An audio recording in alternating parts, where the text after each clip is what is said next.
Yes, Lord! Man, it feels good to be back. My first video in the last 6 months, I believe, for team selection. And we got a lot to talk about. There's a lot of stuff that happened I'm going to talk about on my Twitter this weekend, but essentially a big part is I just finished the two hardest semesters of my grad school yesterday. So I'm back with a team selection video today. We got a lot to talk about, what I'm going to do with chip strategies, whatever. I don't like long intros anyway. Let's jump into it, see how I did in 27. Alright, game week 27, there it is. Ended with 48 points, only 9 players playing. Honestly, all things considered, I will take that tiny red arrow that I got this week without using any chips. In fact, I'll talk about this later, but I still have all my chips to be used, and no, I do not have a strategy because I've been in grad school this whole time, and I need to figure it out ASAP. So, I picked the right captaincy this week with Son, my highest scoring player, along with Cancelo. Son bagged a goal in like the 85th minute or something like that, if I'm not mistaken. Huge for me, that captaincy call, because everyone else blanked, I believe, except for Digne and Cancelo. Yeah, I only had 3 players return, but chose the right captain, did not use a free hit, so I'll gladly take this win moving forward.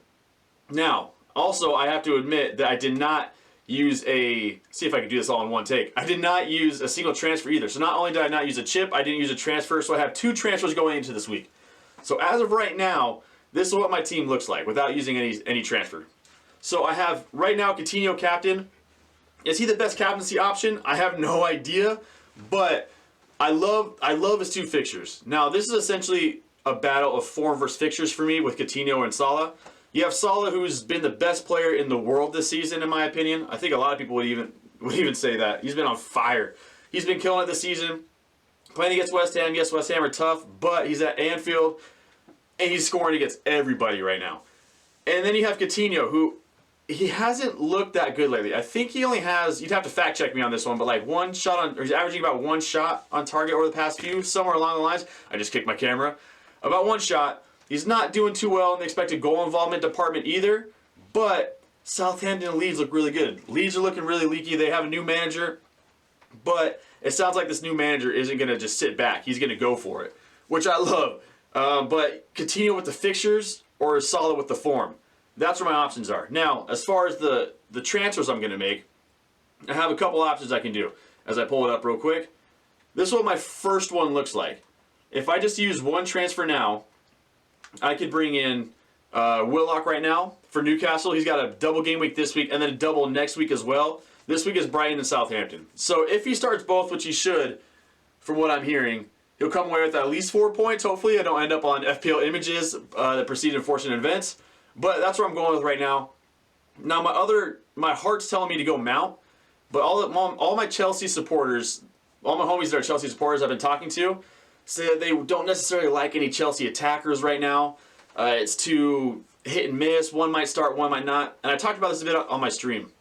With Chelsea attackers, you got to feel, I'm holding my camera. Or not my camera, my microphone. I need a new one. But with Chelsea attackers, the way I've thought about it is if you want to be risky, and you can, you're in game week 28 now, if you're lower in rank, go for it. Or even then, just go for it. But I don't know how risky I'm feeling. And so I'm going to play it safe and go Willock right now. I guess he's still, even then, it's not a safe option. But with Chelsea attackers, you're going to have 1 week where Mount scores 15 points. And then the next week, everyone's going to want to get him in, and he might get benched. And then the next week, he blanks. You might have the same thing with Havertz. He might blank this week or sit 1 game, and you're like, oh, that was a terrible move. Then Havertz comes in the week after and scores. But as of right now, I just don't see Chelsea attackers in my future, even though those fixtures look so good. I've had Reece James for months now. I didn't get rid of him when he was hurt, so I have him in there. Now, is he going to play both games? Probably not. At least not start both games because he's still trying to come back off an injury. They're trying to just make sure he's healthy moving forward. So I don't expect him to start both, but if I miss all the time, I'm going to play him. Especially against the 2 teams that I believe are the lowest scoring teams in the Prem. Not per game, but I think like as far as totals. Now, my move here again would be Willock in for Bowen. Bowen's been one of the best players in the Prem this season. But with his fixtures over the next 3 and a wild card still in my pocket, I think I'm just going to move on from him for now and then move back later on. So Willock in. Bowen would have been benched anyway for Cancelo this week most likely. And that's the case. And then if that's my first plan, I can roll my 2 transfers. And the next week my team would look something like this. I said I like it like that. That's not the right picture. I'm trying to do this in one take. Alright, so this is what my team would look like the next week. I would then bring Ravo in for Digne. And I would bring Saka in for Coutinho. This would give me 1, 2, 3, 4, 5, 6, 7 doubles, 8 doubles with White.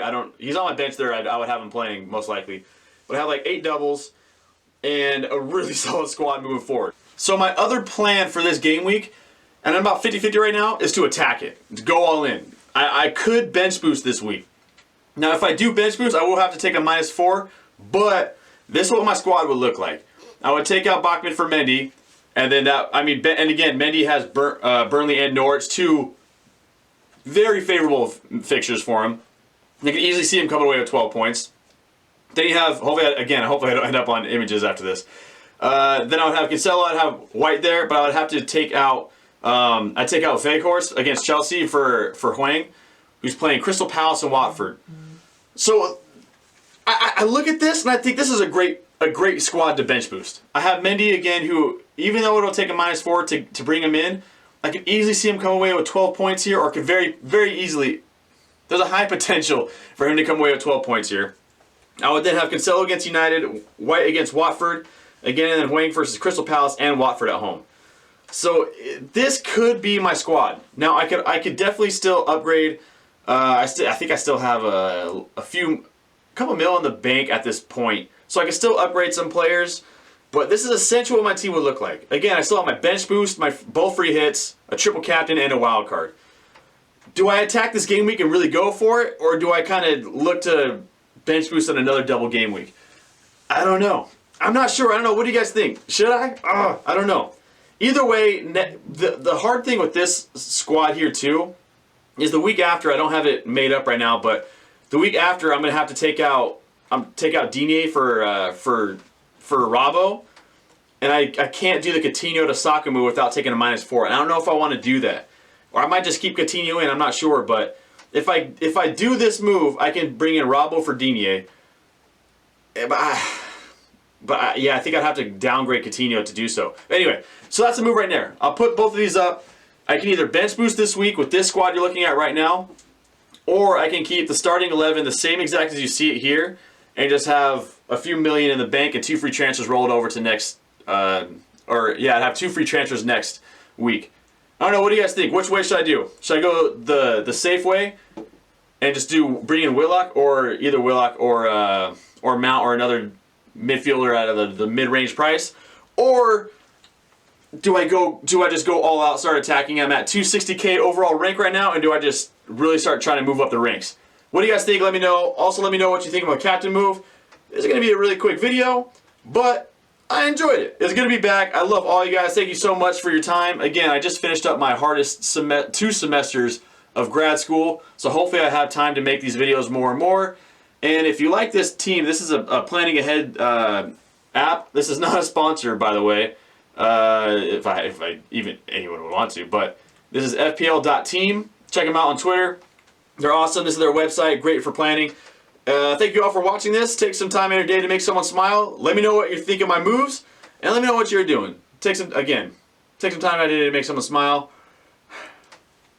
Peace.